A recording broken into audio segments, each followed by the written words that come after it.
Welcome to సీతాస్ kitchen. ఈరోజు మనం మిగిలిపోయిన చపాతీలతో కూర తయారు చేసుకుందామండి. చపాతీల్ని చిన్న చిన్న ముక్కలుగా కట్ చేసి పక్కన పెట్టుకుంటున్నాను.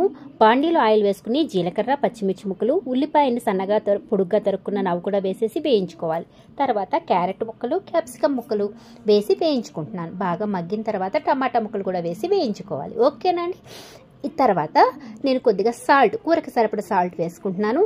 తర్వాత కారం, పసుపు, ఇంగువ, గరం మసాలా కూడా వేసి వేయించుకుంటున్నాను. ఇవి వేగిన తర్వాత చపాతీని ఇందాక మనం చిన్న చిన్న ముక్కలుగా కట్ చేసుకున్నాం కదా, అవి కూడా వేసేసి బాగా మగ్గనివ్వాలి. బాగా మగ్గిన తర్వాత మాత్రమే కొంచెం వాటర్ వేసి ఒక 5 మినిట్స్ మూత పెట్టి మగ్గనివ్వాలన్నమాట.